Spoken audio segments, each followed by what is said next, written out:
Hi, this is Llyn Hunter, Llynhunter. I'm a storyboard artist for animation and an illustrator. And today we're doing another simple exercise to help you hopefully improve your drawing skills.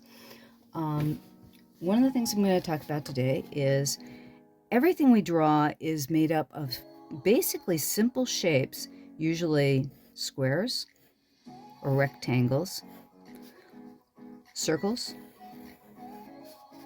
triangles, and what I usually call a bean, kind of that type of shape, or scribbles. Those are basically the types of lines you use when you're creating underdrawings or drawings in general. And the thing is that to draw those shapes, you have to develop small muscles in your hand. Now, what we're using today, I like to use, these are a large 4 by 6 inch Post-it pad called stickies that you can get from Staples. Another thing that you can use if you want to have, inexpensive paper to draw on and throw away. These are basically index cards with no lines on them, or you can get them with there's no lines on one side and lines on the other side. And they're very inexpensive that you can get at the dollar store, or if you want to save those. If not, and again, they're inexpensive, so you can throw them away, or do it in a sketchbook. But these are kind of throwaway exercises to get your hands in shape, just like if you're training for muscles. And that's the thing, your hands have very delicate muscles in them. And part of the thing with drawing that we don't realize is that you're training your eye and your hand to work together. And this is a couple of simple exercises to help you learn to draw those particular shapes, just because whether we realize it or not, those simple shapes are sometimes difficult to draw. This particular exercise, we're going to start with a square. And again, with squares, you're going to start with one line. Okay, so drawing a straight line is sometimes a difficult thing to do.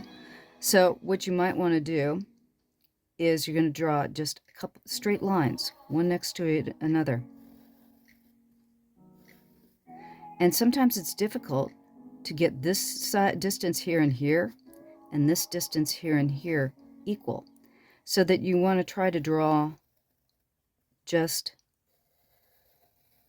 a group of lines together like this to see if you can just draw parallel lines that are somewhat the same size and the same distance from each other. And then you can change the direction and try to think, okay, can I get this line the same as that line? And then draw lines across and try to make them the same size. Now you'll notice I'm not getting every single line perfectly straight, and I'm not getting every line exactly the same. The point is to try. The point is you're attempting to get that distance. And again, you can go down here, and you can fill up an entire page of just those lines. And like I said, one of the reasons why I'm using a pencil is, again, because you can dig into the paper. And whatever kind of pencil you like to use, doesn't matter. This is a particular pencil is an HB. It's a little bit on the soft side.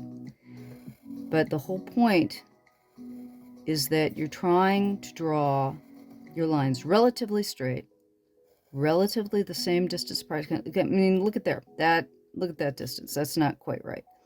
So it's like I'm not being super consistent. But that's one way of trying to trying to get your lines straight and trying to keep them consistent in where you place them. Okay. The next exercise we're going to do is we're going to do a square. Okay, so we're going to do one line. Okay, now we're going to try to get the next line about the same distance. So I'm guesstimating, again, I'm trying to figure out, is that distance there and this distance here? And also I'm looking off to the side because I've got my camera in the way, of course. Okay, and then you look and see, okay, is this distance here, from here to here? Try to figure out, is that distance, you're eyeballing it, same as this distance, and the same as this distance. So you're trying to estimate where that next place is going to be. Now I'm a little bit high. And again, my lines aren't that straight. That line's a little bit off. But it's close. Okay? The next thing I'm going to do, I'm going to draw a circle around the outside of this box. And you're going to do that with an arc. So you arc from here to here, and then from here to here, around, and around again. And that's not a real perfect circle, but close enough. Good enough for government work. I always like that line. Government work's pretty good, actually. But you'll always be able to fit a square in a circle and a circle in a square. Now, if you want to measure it off, you can. Divide each of the sides of the square in half, and then arc a circle inside the box. And what this does is this helps you with getting a feel for creating circles and squares. Now you gotta remember, I'm a professional and I'm having troubles with this, okay? But what it does is it helps you develop your skills for drawing a circle and a square and a square and a circle. And again, then you can you've got those the halves marked off, draw another square inside the circle. Yeah, that wasn't too good. And then divide those and do a circle within a square. And you've got those again. There's your square.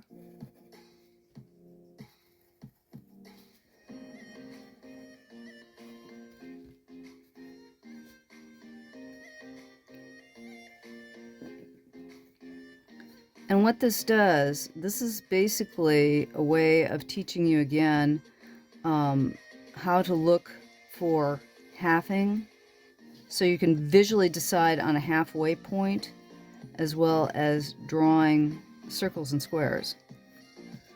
And you can use that to do designs too, if you want to. You can keep on going and going. Now, and another exercise that I like to do, this for starting before, these are also nice exercises to start before you're actually going to start doing a drawing, as to drawing a real picture or drawing a drawing or doing a life drawing or something along those lines, is do squares. Literally practice drawing squares going one direction. So I'm going down, across, up, across, and then go the other direction. This way, up, down, and across. Then the other way. Because what's going on is that your small muscles in your hands are learning how to draw those lines in each direction. Another thing to do is then you do triangles. Triangle. And then you do the other direction.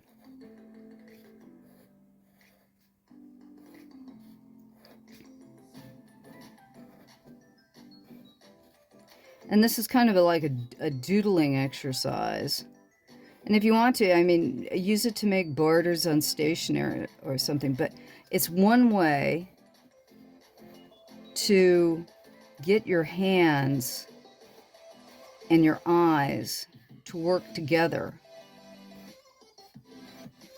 and get a feel for drawing those shapes. Another thing is the most difficult thing you can possibly draw is a circle. So before you start drawing, draw it one way, draw it the other way. Try to draw them the same size. One way, the other way. One way, the other way. One way. Okay. And then different sizes. Then try to draw the next circle. Large and maybe half size. Large, half size, large. And again, try drawing it one way and then the other way. And this is just one series of exercises that'll help you develop when you try to draw a head or a face, or when you get into drawing still lifes, or you're trying to draw all the other things when you're trying to get that illusion of reality with 2 dimensions. By doing these simple exercises, it'll help you train your hands. So just like do a page of these before you start trying to do some cartooning, or before you try to draw something. And what it'll do is it'll start setting up the muscles in your hands and your ability to see those distances a little bit better. And this is, like, again, just one extra exercise. Give it a try. It may help you. I can promise you that even I, like I said, you can see, I'm not doing these perfectly. They will help what you're trying to do. Anyways, that's it for today. Thanks for stopping by. My name, again, is Llyn Hunter. Like, subscribe, and I try to put out a video a week when I can. Thanks again for stopping by. I really appreciate your time. Bye-bye.